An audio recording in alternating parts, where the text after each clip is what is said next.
शान्तिमिरन्धस्य ज्ञानञ्जनशलाकया चक्षुरुन्मिलितं येन तस्मै श्रीगुरवे नमः। हरे कृष्णा कृष्णा कृष्णा हरे हरे, हरे राम राम राम हरे हरे।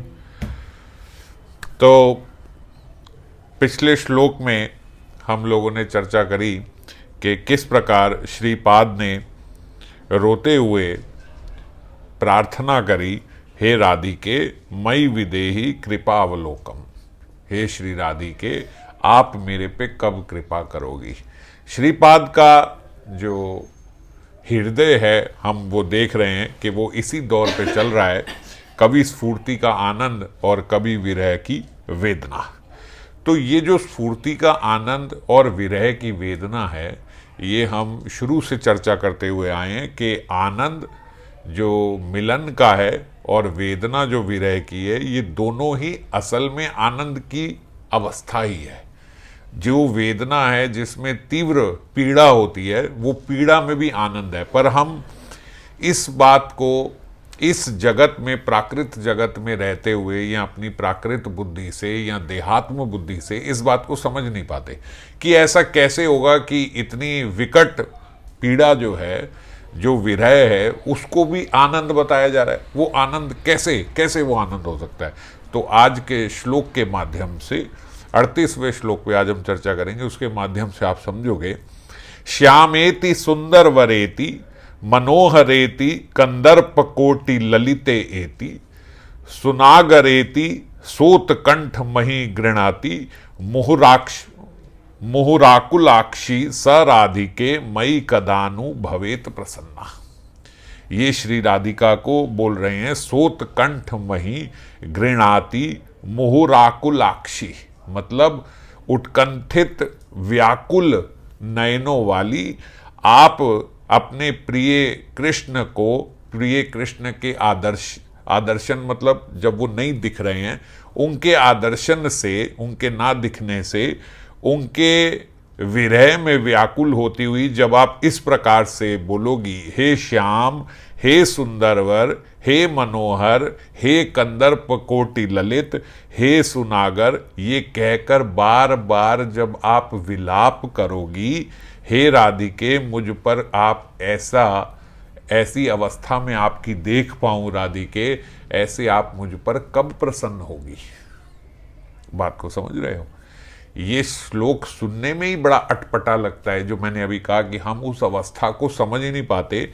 यहां पे श्रीपाद मंजरी स्वरूप में, अपने स्वरूपावेश में किशोरी जी से ये प्रार्थना कर रहे हैं कि आप ये बार बार विलाप करती हुई, हे श्याम, हे सुंदरवर, हे मनोहर, हे कंदर्प ललिते, हे सुनागर, ऐसा पुकारोगी, मैं ऐसा सुन पाऊं, मुझ पर ऐसी प्रसन्नता आप रखो। आप मेरे पे प्रसन्न हो कि मैं आपको ऐसे विलाप करते हुए देख पाऊं। अब अगर विलाप की अवस्था दुखमयी होती तो क्या कभी मंजरी ये प्रार्थना करती? कोई हमारा सुहृद जो होगा, जो हमारा प्रिय होगा, वो कभी ये प्रार्थना भगवान से करेगा कि हे भगवान, मैं कभी इसको रोते बिलखते हुए, नाम पुकारते हुए देखूं अपने प्रियतम का, कभी ऐसे देखूं कि ये विलाप करते हुए जोर जोर से उसको पुकार। ऐसा हम कभी बोलेंगे? नहीं बोलेंगे। पर यहां क्यों बोला जा रहा है? इसी बात को समझने के लिए कि जो हम चर्चा करते हैं कि देखो, जिस समय मिलन हो रहा है वो भी आनंद देने वाला है, जिस समय विरह। और अच्छा, आप देखो, श्रीमन महाप्रभु आए क्या आस्वादन लेने? विरह का आस्वादन लेने। महाप्रभु ने आके गौड़िया वैष्णवों को रोना ही तो सिखाया है। भजन में किस प्रकार रोना चाहिए, किस प्रकार विलाप में रोया जाता है, किस प्रकार अदर्शन में रोया जाता है, किस प्रकार उत्कंठा में रो रो के अपने इष्ट को पुकारा जाता है, यही तो सिखाने के लिए श्रीमन महाप्रभु आए हैं। तो क्या श्रीमन महाप्रभु अपने जग जीवों को, क्या अपने जनों को दुखी करने के लिए आए हैं? ना, उस विरह में भी आस्वादन है। ये हम इस प्राकृत बुद्धि से समझ नहीं पाते। देखो, ऊपर गोलोक में, वृंदावन में या ब्रज भाव में हर चीज जो है वो सुख की चाशनी में डूबी हुई है, सुख का समुद्र है। हर चीज, समुद्र में जो भी चीज होगी वो समुद्र की तो होगी, समझ गए? बहुत विशाल समुद्र है, उसके बीच में जितने जीव जंतु जो भी चीज है वो पानी में ही तो है, वहां से तो निकल नहीं सकती। इसी प्रकार से ब्रज में हर चीज सुख के सागर में डूबी हुई है। कृष्ण क्या है? कृष्ण सुख का ही सागर है, सुख का ही सिंधु है, समझ गए? तो हर चीज उनमें डूबी हुई है। जैसे हमने पहले एक बारी चर्चा करी थी कि जो बर्तन है, जिस बर्तन में आप खा पी, वो बर्तन ही चीनी का बना हुआ है, वो बर्तन ही चीनी का है। दिवाली में आजकल आप आएंगे ना, दिवाली में वो बर्तन क्या, खिलौने, वो खिलौने होते ही चीनी के हैं। आप उसको चाहे हाथी बोलो, चाहे शेर बोलो, चाहे मोर बोलो, चाहे, पर वो है ही चीनी का, पूर्ण रूप से चीनी है। चीनी के ही बर्तन में आप चाशनी डाल के पियो या कुछ भी डाल के पियो, वो बर्तन ही चीनी का है। इसी प्रकार से कृष्ण का विरह और कृष्ण का मिलन दोनों ही सुख देते हैं, क्योंकि है ही कृष्ण का, है ही सुख का, समझ गए? सुख तो उसमें आ ही गया। अब जैसे आपको मान लीजिए उत्कंठा हुई कृष्ण रूपी रसगुल्ले की, तो उत्कंठा किस चीज की है? रसगुल्ले की। शांत कब होगी? जब क्या मिलेगा? रसगुल्ला। अब आपको विरह है, किसका विरह है? रसगुल्ले का। वो विरह शांत कब होगा? जब क्या मिलेगा? रसगुल्ला। तो रसगुल्ला मिलने से पहले उत्कंठा भी रसगुल्ले की, रसगुल्ला मिलने से पहले विरह भी रसगुल्ले की, और रसगुल्ला जो है वो अपने आप में ही सुख है। मान लो उसका नाम ही सुख है, तो सुख ही सुख हर समय है, हर समय सुख ही सुख है। तो दवाई भी रसगुल्ला, मिठाई भी रसगुल्ला। जब सुख होगे तो क्या मिलेगा? कृष्ण मिलेंगे। जब दुखी होगे तो क्या मिलेगा? कृष्ण मिलेंगे। दुख का निवारण कैसे होगा? कृष्ण से होगा। सुख का निवारण कैसे होगा? कृष्ण से होगा। जब कृष्ण नहीं है तो क्या है? कृष्ण है। जब कृष्ण है तब भी कृष्ण ही है। तो विरह रूप में जो कृष्ण का चिंतन है वो भी कृष्ण ही है। विरह रूप में जो इतने सुंदर नामों से आस्वादन करते हुए किशोरी जी बुला रही हैं, हे श्याम, हे सुंदरवर, हे मनोहर, हे कंदर्प कोटि ललित, हे सुनागर, ये आनंद का ही तो परिचय है। नाम नामी अभिन्नत्वम, नाम लेके पुकारा वो भी कृष्ण ही है। चिंतन में किया, वो चिंतन में भी वही कृष्ण है। प्रकट हो गए, वो भी वही कृष्ण है। समझ गए? तो हर जगह वही वो हैं। तो इसीलिए दुख होता ही नहीं, दुख कोई है ही नहीं। जिसके विरह में दुखी होना था वो विरह ही सुख है। और वो विरह में देखो, वो इसीलिए ब्रज में ये बात बोली जाती है कि प्रकट में तो केवल एक कृष्ण है और विरह में तो पूरा जगत कृष्णमय है।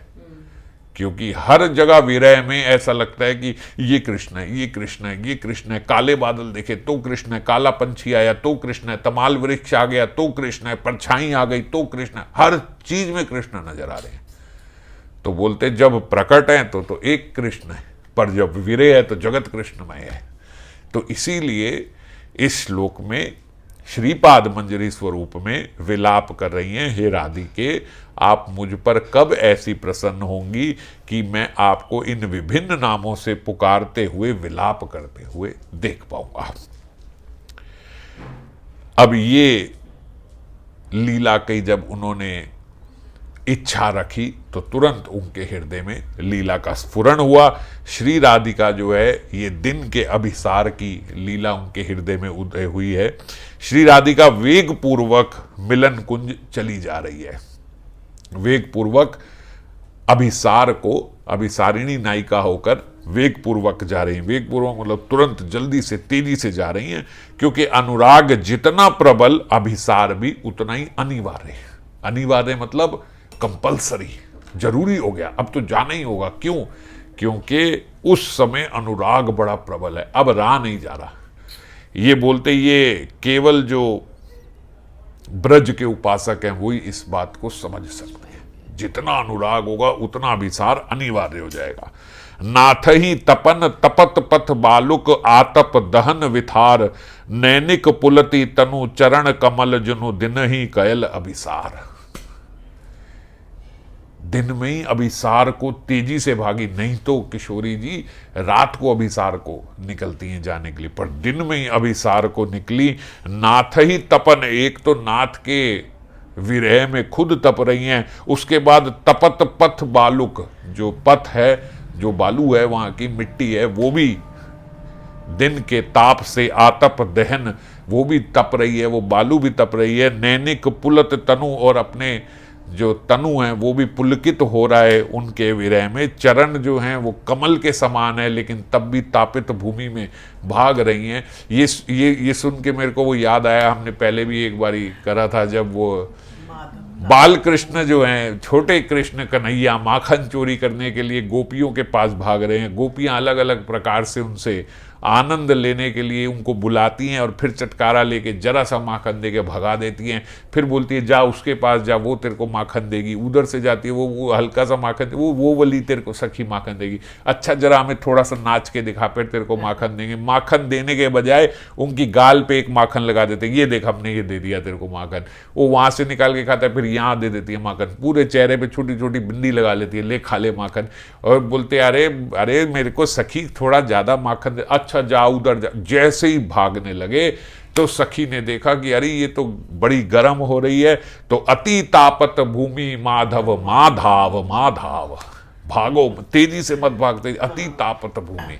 तो ऐसी तापत भूमि में ही किशोरी जी जो है भागी चली जा रही हैं, अभिसार के लिए जा रही हैं, उत्कंठामयी हैं। श्याम सुख की उन्मादनता उनको लेके जा रही है, और सारे बाधा विघ्न पार करके जितने भी हैं श्रीमती वहां पहुंच। श्रीमती अभिसार की प्रैक्टिस भी करती हैं। विलाप कुसुमांजलि में आता है किशोरी जी प्रैक्टिस करती हैं, जान के कंकड़ पत्थर डाल के बोलती सखी डालो, मैं इस पे चल के देखूंगी, क्योंकि मेरे को जब अभिसार के लिए जाना है तो फिर चुभे नहीं उस समय। इस प्रकार से अलग अलग प्रकार से ऐसी प्रैक्टिस अपने घर में करती हैं कि मैं जब जाऊं तो उस समय मेरे को पीड़ा ना हो। अब उन्मादिनी होके उत्कंठा के साथ सारे विघ्न पार करते हुए किशोरी जी कुंज को पहुंची, जो संकेत कुंज था जहां पे मिलन होना था। श्याम सुंदर से बात है गई थी सखियों की कि वहां पे आएंगे, वहां जाके देखते हैं, तो श्याम सुंदर अभी आए ही नहीं, अभी वहां पे पहुंचे ही नहीं। तो श्याम सुंदर के आगमन पथ की ओर बार बार किशोरी जी देख रही हैं। अभी देखो आते होंगे आते होंगे, बार बार मंजरियों को दौड़ाती है कई बार किशोरी जी, जाओ जाओ जाओ जाओ, देखो अभी आ रहे होंगे, अरे देखो थोड़ी सी ध्वनि आई है, अभी आ रहे होंगे। कुछ अगर पशु पक्षियों की, किसी पंछी की थोड़ी सी भी ज्यादा चहक आ जाए तो वो देखो देखो देखो कृष्ण आ रहे होंगे, तभी इतनी जोर से चहक रहे हैं।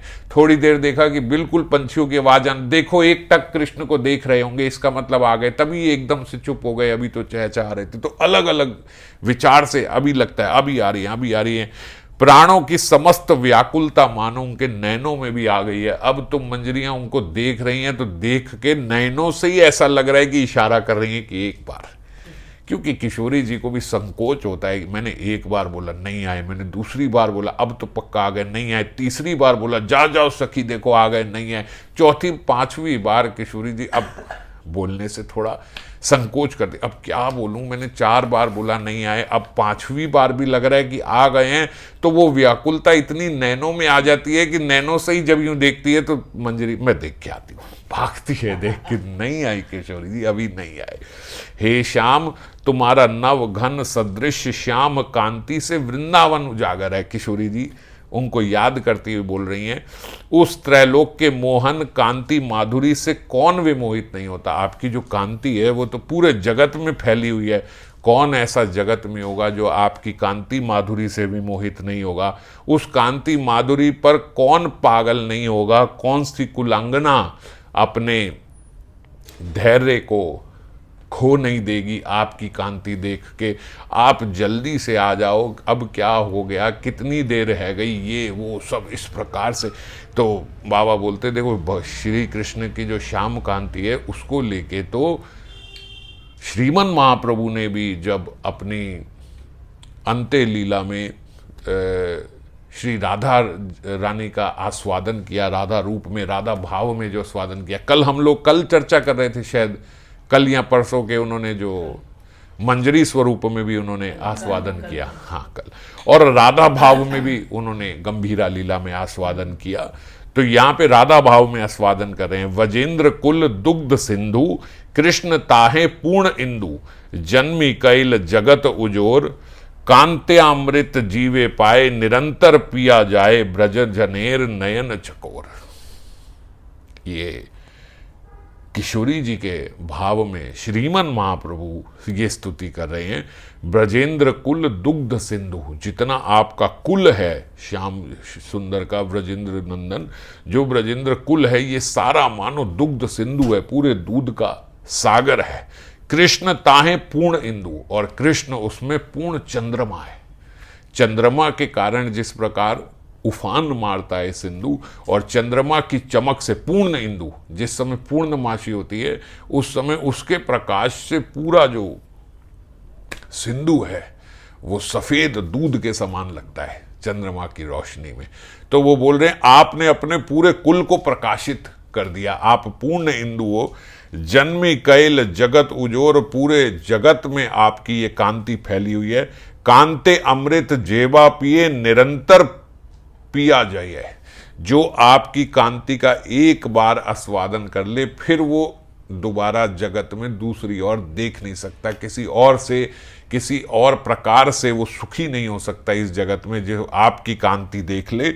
ब्रजनेर नयन चकोर, और ब्रज के जनों के तो नयन जो हैं वो चकोर के समान है, जो आपके चंद्रमा से निकलती हुई कांति का हर समय पान करते रहते हैं। सखी है कोथा कृष्ण कराहा दर्शन, किशोरी जी का भाव है ना, किशोरी जी के भाव में बोल रहे हैं सखी है कोथा कृष्ण कराहा दर्शन। हे सखी, रामानंद राय और वो स्वरूप दामोदर उनके साथ कई दफा हुआ करते थे, तो उसमें रामानंद राय और उनको सखी रूप में, ललिता और विशाखा रूप में देख रहे हैं। श्रीमन महाप्रभु ललिता और विशाखा हैं, तो उनको बोल रहे हैं सखी ये कोथा कृष्ण कराए दर्शन, कब कृष्ण के दर्शन कराओगी। क्षण एक जहाए मुख, ना देखी ले फाटे बुक, शीघ्र दिखाओ ना रहे जीवन। अरे जल्दी से दिखाओ उनका मुख, एक बारी उनका मुख देखे बिना मेरा हृदय फट रहा है। शीघ्र दिखाओ ना रहे जीवन, अगर तुमने मुझे जल्दी नहीं दिखाया तो ये मेरे प्राण छूट जाएंगे। ए ब्रजेर रमणी कामार्क तप्त कुमुदिनी, निज करामृत दिया दान। अरे मैं ही नहीं, ब्रज की प्रत्येक रमणी जो है वो काम रूपी ताप से कुमुदनी हुए जल रही है। कुमुदनी मतलब जो वाटर लिलीज होती हैं जो, तो वो गर्मी से तप रही हैं। निज कर अमृत दिया दान, निज कर अमृत, अपने निज हाथों का, अपने निज हाथों से जो वो गले लगा लेते हैं, वो निज कर अमृत दिया दान। प्रफुल्लित करे जेई, कहाँ मोर चंद्र से देखाओ सखी, राखो मोर प्राण। अरे मेरे चांद कहाँ हैं, क्योंकि चंद्रमा के आने पे फिर वो जो कुमुदनियां हैं वो वापस खिल जाती हैं। तो प्रफुल्लित करे जई, जो हमें वापस प्रफुल्लित करे। कहाँ है मोरे चांद्र से ही, ऐसे मेरे चांद कहाँ है, दिखाओ सखी राखो मोरे प्राण। कहाँ से चूड़ार ठान, शिखी पिछेर उड़ान, नव मेधे जेन इंद्रधनु। कहाँ है वो जिनका मयूर पुछ का चूड़ा मणि है और नव मेघे जेन इंद्रधनु। बादलों के बीच में जैसे इंद्रधनुष होता है, जो रेनबो होता है, बादलों के बीच में इंद्रधनुष के समान उनका वो चूड़ामणि है। ऐसे कृष्ण मेरे कहाँ गए। पीतांबर तड़ी द्युति, पीतांबर जिनका बिजली के समान है। मुक्ता माला बाकपंती, जो उनकी मुक्ता माला है वो ऐसे है जैसे बगुला होता है ना, बगुला, बगुलों की पूरी एक लाइन उड़ती हुई जा रही हो। जो ब्रज में भी बहुत सारे दिखते हैं, अभी हम पीछे ब्रज में गए थे तो वाइट कलर के एकदम आसपास खेतों में बैठे होते हैं, तो वो बगुले एक साथ उड़ते हुए जा रहे हो, ऐसे उनकी मुक्ता माला गले की दिख रही है। नवाम बुद्ध जिनी श्याम तनु, उनके श्याम वर्ण जो है मानो श्याम बादलों के बीच में एक नव नवीन बादल जैसे चमकता हुआ एक आता है, ऐसे नवाम बुद्ध जिनी श्याम तनु। एक बार जार नयने लागे, सदा तार हृदय जगे, कृष्ण तनु जेन आम्र आठा। एक बार उनसे नयन लग जाए तो सदा तार हृदय जागे, फिर उसके बाद हृदय और कहीं लगता नहीं। कृष्ण तनु जेन आम्र आठा, ऐसे हैं जैसे आम के भीतर से, आम के वृक्ष से जो एक गोंद सी निकलती है आम के वृक्ष से, मानो इस प्रकार वो जो गोंद निकलती है ना, वो बड़ी गुदगुदी सी, मीठी सी, बहुत मीठी, शहद के समान और मुलायम, चिकनी एकदम ऐसी दिखती है। तो बोलते श्याम जो हैं वो ऐसे हैं। अब देखो किन किन चीजों कैसे तुलना करें, इतने मीठे, इतने कोमल, इतने सरस और इतने कांतिमय, तो अलग अलग संबोधनों से अपने आप को उनको संबोधित कर रही हैं। नारीर मने पैशे है, यत्ने नाही बहिराए, तनु ने सेया कुलेर कांटा। एक बार नारी, किसी नारी, नर नारी के मन में वो आ जाए, यत्ने नाही बहिराए, उसके बाद जितनी मर्जी कोशिश कर लो फिर वो बाहर नहीं जा सकता। तनु ने सेया कुलेर कांटा, ये सेया बेरीज होती हैं एक, उसका जो कांटा होता है बड़ा बारीक सा होता है, वो एक बार अगर अंदर चला जाए तो फिर बाहर नहीं निकल पाता, बड़ा पतला सा ऐसा कांटा होता है उसका। तो बोल रहे हैं तनु ने सेया कुलेर कांटा, ये ऐसे हैं जैसे वो सेया का कांटा होता है ना, कि एक बार कृष्ण भीतर चला गया। ये तो हम कितनी बार बोलते हैं कि कृष्ण में क के नीचे जो रा लगा हुआ है ना, वो रा और कुछ नहीं, वो कांटा है। जब वो एक बारी भक्त को फांस ले तो फिर जो मर्जी कर लो, फिर वो बच नहीं सकता। तो ऐसे ही ये भी यही बोल रही हैं, वो कृष्ण रूपी कांटा एक बारी किसी के भीतर घुस जाए, यत्ने नहीं बहिराए, फिर जितना मर्जी यत्न भी कर लो तो भी वो बाहर नहीं आएगा। जिनिया ताम द्युति इंद्र नील सम कांति, जेई कांति जगत माताए। आपकी जो तमाल द्युति है, जो ये तमाल रूपी आपकी कांति है, इंद्र नील सम कांति, आपकी इंद्रमणि के समान है। श्रृंगार रस ताते छानी, ताते चंद्र ज्योत्सनासानी, जानी विधि निर्मलिताए। जब उस पे चंद्रमा की किरणें पड़ती हैं ना आपके इंद्र नीलमणि रूप में, तो इंद्र नीलमणि, जैसे मणि में अगर कोई लाइट पड़े तो मणि फिर अपना प्रकाश निकालती है, विभिन्न विभिन्न रंगों का अलग निकलता है। एक तरफ से जो लाइट मणि पे पड़ी तो मणि से फिर वो लाइट नहीं निकलती, फिर छन के मणि से एक अपनी रोशनी, अपना प्रकाश निकलता है। तो बोलते आपकी जो इंद्र नील सम कांति है, जब इस पे चंद्रमा की रोशनी पड़ती है तो आपके भीतर से वो छन के जो श्रृंगार रस निकलता है आपके भीतर से, उसने पूरे जगत को प्लावित कर दिया आपके श्रृंगार रस ने। श्रीमन महाप्रभु ये स्तुति कर रहे हैं। तो इसी प्रकार आज इसी भाव में किशोरी जी भी श्याम सुंदर की स्तुति कर रही हैं, क्योंकि वो आए नहीं हैं, उनको याद करते करते इस प्रकार की स्तुति वो भी कर रही हैं। श्रीमती कह रही हैं, हे श्यामल तुम्हें देखे बिना मेरे प्राण जाते हैं, जल्दी आ जाओ। हे सुंदरवर तुम्हारी सौंदर्य रस सुधा आस्वादन के अभाव में मेरे प्राण उत्कंठित हैं, जल्दी आ जाओ। तुम्हारे सौंदर्य का पान करने के लिए मेरे नेत्र आधीर हैं। इस प्रकार से बार बार संबोधनों से किशोरी जी स्तुति पे स्तुति किए चले जा रही हैं, आप आ जाओ जल्दी, क्योंकि आज बहुत आधीर हैं, उत्कंठित हैं, उन्मादनता में है। श्री राधा की सुनिर्मल प्रेम राशि ने कृष्ण सेवन विहीन प्रत्येक मुहूर्त को असहनीय वेदनामय कर डाला है। एक एक मुहूर्त असहनीय हो गया है। अब तो जो मंजरियां किशोरी जी के इशारे से बार बार बाहर जा रही थी, अब बिना इशारे के भी उनकी स्तुतियां सुन के बार बार भाई जा रही कि हाय किसी प्रकार जल्दी कृष्ण आ जाओ, आज तो प्राण नहीं रखे जा रहे। किशोरी जी से ऐसे हो गया और देखते देखते कह रहे, तुरंत देखा तो न जाने कहां से एकदम कृष्ण झट से वहां पे प्रकट हो गए। और कृष्ण आकर कह रहे हैं, हे प्रिय क्यों खेद कर रही हो, मैं हूं ना, मैं आ गया हूं ना। अरे तुम इतनी अधीर क्यों हो रही हो, मैं यहीं था, तुम्हें छोड़कर कहां जाऊंगा बताओ, कहीं जा सकता हूं? मेरा कोई तुम्हारे बिना है क्या? आपके अलावा मेरा है कौन? आपके पास ही तो आ रहा था, शीघ्रता से आ रहा था। आप तो मेरे प्राणों की सर्वस्व संपदा हो, मैं कहां जाऊंगा, मैं आप ही के पास आ रहा था। अब श्रीमती जी ने जब देखा कि इतनी देर से आए और आके ऐसी चिकनी चुपड़ी बातें कर रहे हैं जैसे पता नहीं इनके प्राण ना रह रहे हो मेरे बिना, मैं इतनी अधीर हो रही हूं, मैं कुछ बोलूं उससे ज्यादा तो ये आके बोल रहे हैं कि मैं रह ही नहीं सकता, तुम ही मेरी संपदा हो, मैं कहां जाऊंगा तुम्हारे बिना, ये वो, ये जो इस प्रकार की बातें कर रहे हैं। तो वो सोचने लगी कि ये जरूर कुछ छुपा रहे हैं। ये होता है महाराज, किसी से ज्यादा प्रेम से बात कर लो तो वो सोचता है कि पता नहीं इनके कुछ गड़बड़ है, ये प्रेम से कैसे बात कर रहे हैं। तो धीरा मानवती नायिका हो गई। ये धीरा नायिका जो होती है ना, जो धीरा मानवती नायिका होती है, ये इस प्रकार की मानवती होती है कि एकदम ऐसा नहीं कि गुस्सा हो गई, धीरा मानवती है, मतलब धैर्य भी रखा हुआ है, मान भी रखा हुआ, ये बड़ा अच्छा भी बोलेंगे, स्तुति भी बोलेंगे और साथ में सरकास्टिक बातें भी बोलेंगे। तो शाम जब वहां पहुंचे तो किशोरी जी उस समय धीरा मानवती हैं। वो सोच रही हैं कि ये जरूर चंद्रावली के कुंज में गए होंगे और वहां से अब आए हैं तो मुझसे कपट अनुनय कर रहे हैं जान के, ताकि मैं पता ना लगा पाऊं कि ये कहां गए। नहीं तो आते ही झट से एकदम से मैं आपके बिना रह नहीं सकता, मैं तो आपका ही हूं, आप मेरी संपदा हो, ये आते ही इतना सब कहां से प्रेम फूट रहा है इनका। तो किशोरी जी उस समय धीरा मानवती होके बोल रही है, सुनो हे मनोहर, तुम विश्व रमणियों का मन हरते हो ना, अतएव तुम सभी की मनोवासना पूरी करने वाले हो, है ना। सारी यहाँ की जितनी ब्रजांगनाएं हैं वो सब चाहती हैं कि आप उनके पास आओ, आपका इसमें क्या कसूर है। आपका सबका दिल रखना होता है, आपको सबके पास जाना होता है।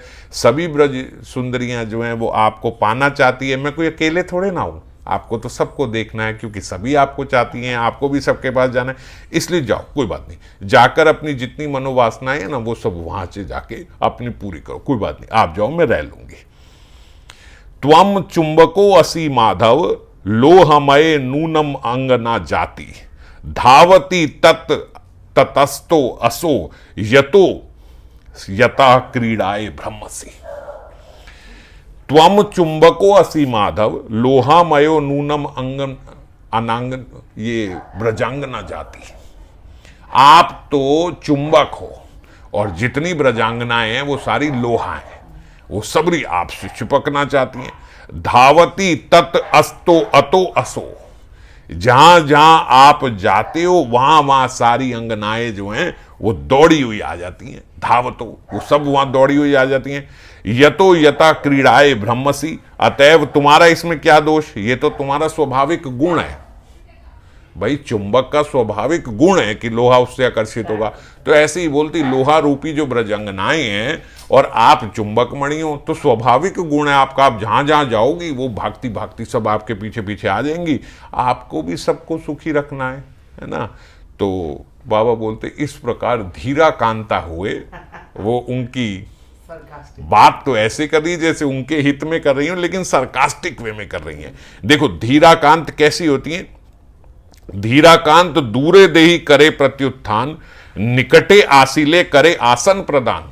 आप आओ बैठो, ये धीरा मानवती है। नहीं तो मानवती तो ऐसे होती है ना, किशोरी जी मानवती हुई दूसरे कुंज में जाके चली गई, मेरे को बात ही नहीं, मुझे देखना ही नहीं है, मुंह पलट लिया, घूंघट ओढ़ लिया, मेरे को शक्ल भी नहीं देखनी। तो निकटे आसीले करे आसन प्रदान, हृदय कोप मुखे कहे मधुर वचन। हृदय में तो गुस्सा है लेकिन मुखे कहे मधुर वचन। प्रिय आलिंगिते तारे करे अलिंगन, वो आए अलिंगन किया, ठीक है कर लो। सरल व्यवहारे करे मनेर पोषण, कीमा सोलुंठ वाक्य करे प्रिय निरसन। सोलुंठ वाक्य मतलब सरकासम, सरकास्टिक वे से बोल रही हैं। तो माधव कह रहे हैं हे मानिनी, आप वृथा मान कर रही हो, ऐसा तो कुछ है ही नहीं, मैं कहीं कहीं से, मैं तो सीधा आपके पास ही आ रहा था, मैं तो कहीं गया नहीं, मैं तो सदा आपके पास ही आता हूं, मैं तो सीधा सीधा आपके पास आया, मैं तो आपके पास ही हूं, आप अकारण मान कर रही हो मानिनी। मुंजमयी मानम निदानम, अकारण आप मान कर रही हो, आप मान त्याग कर कर मुझ निर्दोष से प्रसन्न हो जाओ। किशोरी जी क्या हो गया, मैं तो सीधा सीधा आपके पास आया हूं। उन्होंने धीर नायिका से बोलते अब धीरा धीरा नायिका हो गई, धीरा धीरा नायिका, अब एक्सट्रीम धीरा नायिका, मतलब पहले तो धीरा नायिका, अब एक्सट्रीम धीरा नायिका। अब वो बोल रही है हे कोटि कंदर्प ललित। ये ललित जो है ना, ये ललित कौन होते हैं, जो श्रृंगार प्रचुर चेष्टा जिनकी होती है, श्रृंगार प्रचुरा चेष्टा यत्रम तम ललिता विदुम। ये ललित उनको बोलते हैं जो पूर्ण रूप से जैसे एकदम फ्लर्ट के मूड में है, जो पूर्ण रूप से फ्लर्ट के लिए निकले हैं, उसको बोलते हैं भैया ललित स्वभाव है इसका, तो एकदम पूरा फ्लर्टिंग मूड में है। तो हे कोटि कंदर्प ललित, तुम कोटि कंदर्पों से भी सुललित मूर्ति हो। भाई बड़े ही प्यारे हो तुम। जो कंदर्प होते हैं वो तो ललित होते, तुम तो कोटि कंदर्प ललित हो और उनसे भी ज्यादा सुललित हो। So sweet of you. इस अवस्था में आप जो हो कोटि कंदर्पों से भी अधिक सुनिपुण हो। वो तो कम होंगे, आप तो उनसे भी ज्यादा सुनिपुण हो। और श्रृंगार रस प्रकाशमय चेष्टा में तो आपका कहना ही क्या, मतलब फ्लर्ट करने में तो आपकी बात ही क्या है, आपसे ऊपर कोई हो ही नहीं सकता। तो शीघ्र जाओ, विलंब मत करो, जाओ जाओ जाओ, जल्दी से जाओ। सब आपकी राह देख रही होंगी, सब देख रही होंगी, भैया कृष्ण आए नहीं, कृष्ण कहाँ हैं, कृष्ण आए। सारी ब्रजांगनाएं जा रही होगी, आप उनके पास जाओ, आप शीघ्र सबको संतुष्ट करो और कोटि कंदर्प गुण अपना जो है उसका प्रकाशन करो ना।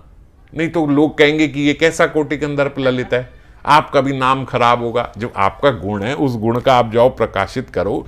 विलंब होने से जितनी ब्रजांगनाएं हैं वो उनका जो वो आपके लिए इंतजार कर रही हैं, तो उनके लिए भी बड़ा दुष्कर हो जाएगा अगर आप लेट करोगे। तो जल्दी जल्दी जाओ, आप लेट कर रहे हो, वो लोग बेचारी बड़ी परेशान हो रही होंगी, मेरे से देखा नहीं जा रहा, इतनी सब ब्रजांगनाएं। और देखो ना, आपको एक को थोड़ी ना देखना है, पता नहीं कितनी होंगी, एक एक करके सबको 5-5, 10-10 मिनट भी दोगे तो भी बहुत समय लग जाएगा। मेरी आप चिंता मत करो, मैं तो सुखी हूं, मैं तो प्रसन्न हूं, आप बिल्कुल जाओ। मैं तो सदा आप ही के साथ हूं, आपसे हमेशा ही प्रसन्न रहती हूं। आप जाओ उधर सबको सुखी करो। तो धीरा धीरा वक्र वाक्य करे उपहास, कबू स्तुति कबू निंदा कबू व उदास। ये धीरा धीरा नायिका की क्वालिटीज हैं। तो इस प्रकार बोलते नागरी मणि का जो मान है वो शांत नहीं हुआ। अब श्याम सुंदर जो है वो लगे उनको मनाने में। अब जो ही यूं किया तो श्याम सुंदर अभी थोड़ा दूर, जैसे अभी प्रवेश किया तो वहीं बैठे ये बात कर रहे थे, किशोरी जी वहां पाद पीठ पे बैठी है। अब फटाफट से उठ के गए और किशोरी जी के चरणों के निकट बैठ गए। तुम क्यों इस प्रकार से मान कर रही हो, मैं समझ नहीं पा रहा हूं। अच्छा, अगर तुम्हें मुझे दंडी देना है ना, तो देखो किस प्रकार से अनुनय कर रहे हैं। सत्य मेवा असी यदि सुदति मई कोपिनी, देही खर नश्वर शर खातम। अच्छा, एक बात सुनो, अगर आप मेरे से क्रुद्ध हो, अगर आप मेरे से गुस्सा हो, तो आप ऐसा करो, अपने तीक्ष्ण नयन के शरों से मुझ पर आघात करो। ऐसा मेरे को देखो कि आपके नयन के जो तीर हैं वो मेरे सीने में आके सीधा लग जाए। आप मेरे से गुस्सा हो ना, तो नैनों से अपने तीर मेरे पे मार दो। अच्छा, अगर और गुस्सा हो तो घटे बुज बंधनम, मेरे को जो है अपने बाहु बंद में एकदम कस लो, जोर से अपनी बाजू से मेरी गर्दन दबा लो बाहु पास से, अगर आप और गुस्सा हो रही है तो। और अगर और गुस्सा है तो जने रद खंडनम ये नया भवती सुख जातम, जिससे आपको सुख मिले, अपने अधरों से मेरे अधर दबा लो, अपने दांतों से मेरे अधर पीस दो। आपको अगर इतना गुस्सा आ रहा है ना, तो मेरे अधर लो और अपने दांतों से उनको पीस दो। आप अपना, जिससे आप प्रसन्न हो आप वो करो। त्वमसी मम जीवनम त्वमसी मम भूषणम त्वमसी मम भव जलधि रत्नम। अरे तुम तो मेरा जीवन हो, आप मेरे प्राण हो, मेरी भूषण हो, आप तो राधा रानी, आप तो मेरे रत्न हो, सबसे बहुमूल्य रत्न हो आप तो। आप रत्न स्वरूपा हो, आप प्रसन्न रहो। भवतु भवतीये मई सतत मनुरोधनी तत्र मम हृदय मति यत्नम। आप मेरे से सदा प्रसन्न रहो और मेरे प्राणों की तो एकमात्र यही कामना है कि बस आप खुश रहो, और तो मैं आपसे कुछ चाहता नहीं हूं। अब बोलते इतना बोलने पे भी मानिनी का मान आज शांत नहीं हुआ। नहीं तो ऐसे बोलने से तो थोड़ी हंसी आ ही जाती है। कोई बोले आपको बड़ा गुस्सा है, अच्छा अपने नैनों के तीर मेरे पे मार दो। अच्छा, और गुस्सा है, अपनी बाजू से मेरे को पकड़ के एकदम दबा दो। और गुस्सा है, कोई बात नहीं, अपने दांतों से मेरे होठ काट दो। आप गुस्सा अपना पूरा कर लो, जो आपको अच्छा लगे, जो सजा देनी हो आप दे दो। इस प्रकार से कोई बोलेगा थोड़ी तो हंसी आएगी। बोले नहीं, मानिनी तो है, महाराज जी आप जाओ, आपका वहाँ बड़ा विलंब हो रहा होगा, सब आपके इंतजार कर रहे होंगे। पहले ही देखो पता नहीं कितने कितनों से मिलते हुए आप यहाँ लेट हो, मेरे पास इतना समय आपने खराब कर दिया, 5-10 मिनट और। नहीं, आप जाओ, आप जाओ, बहुत सारी ब्रजांगनाएं आपका इंतजार करें, जल्दी जल्दी। मैं खुश हूँ, मेरे को कोई समस्या नहीं, मैं बिल्कुल ठीक हूँ। आप सेटिंग ही करने आए हो ना मेरे से, मेरे को मना, मैं ठीक हूँ, जाओ, मेरे पे टाइम वेस्ट मत करो, उधर जाओ, जो आपसे नाराज हो रही होंगी जाओ, उनको मनाओ। इस प्रकार कहते विशुद्ध नागर जो है वो हताश होकर चले गए। अब क्या करें, मान ही नहीं रही किशोरी जी, मेरा कोई कसूर ही नहीं है, मैं कर ही नहीं रहा। वो जैसे कहते हताश होके गए, तो अब किशोरी जी जो है वो कलहनतारिता अवस्था में पहुंच गई। कलहनतारिता मैंने आपको थोड़े दिन पहले बताया था। उसमें क्या होता है, नायिका पहले तो मान करती हैं, फिर जब वो चली जाते हैं तो पश्चाताप करती है, हाय ये मैंने क्या कर दिया। तो अब कलहनतारिता दशा में आ गई किशोरी जी। वो बोल रही है, हाय हाय मेरे पैरों में बैठकर इतना अनुनय कर रहे थे और पता नहीं मेरा कितना कठोर हृदय है, मैंने उन्हें कुछ नहीं कहा। अरे श्याम सुंदर वापिस आ जाओ, आप तो मेरा कितना अनुनय विनय कर रहे थे, पता नहीं मुझे क्या हुआ था। अपने हाथों से अपने वक्षस्थल पे मार रही, अपने माथे पे हाथ मारी। अरे मेरे क्या बुद्धि हो गई थी, मेरा क्या दिमाग हो गया था, मैंने क्यों इनको भगा दिया। अरे देख के आओ कहाँ गए हैं, कहाँ गए हैं। मंजरी ने इधर उधर देखा, बोले श्याम सुंदर कहीं दिख ही नहीं रहा है, कहाँ चले गए, मेरे से क्या अपराध हो गया। अरे मेरे अपराधों को क्षमा कर दो, तुम्हारे विरह में तो मेरे प्राण निकल रहे थे और अब तो और ज्यादा निकल रहे हैं। पहले तो एक आशा थी तुम आओगे, अब तो तुम अभी अभी चले गए हो, अब आने का भी नहीं है, कैसे होगा। अब ये सब कहते कहते किशोरी जी कलहनतारिता अवस्था में वही जो उन्होंने प्रार्थना करी थी कि मैं आपको कब ऐसे देख पाऊंगा, ऐसे किशोरी जी विलाप कर रही हैं, उनको अलग अलग नामों से पुकार रही हैं। हे श्याम सुंदर, हे किशोर, हे ललित, आप जल्दी से आ जाओ, हे सुंदर, हे नागर जल्दी आ जाओ, कहाँ हो आप, जल्दी आ जाओ। इस प्रकार उन्होंने कहते हुए सुना।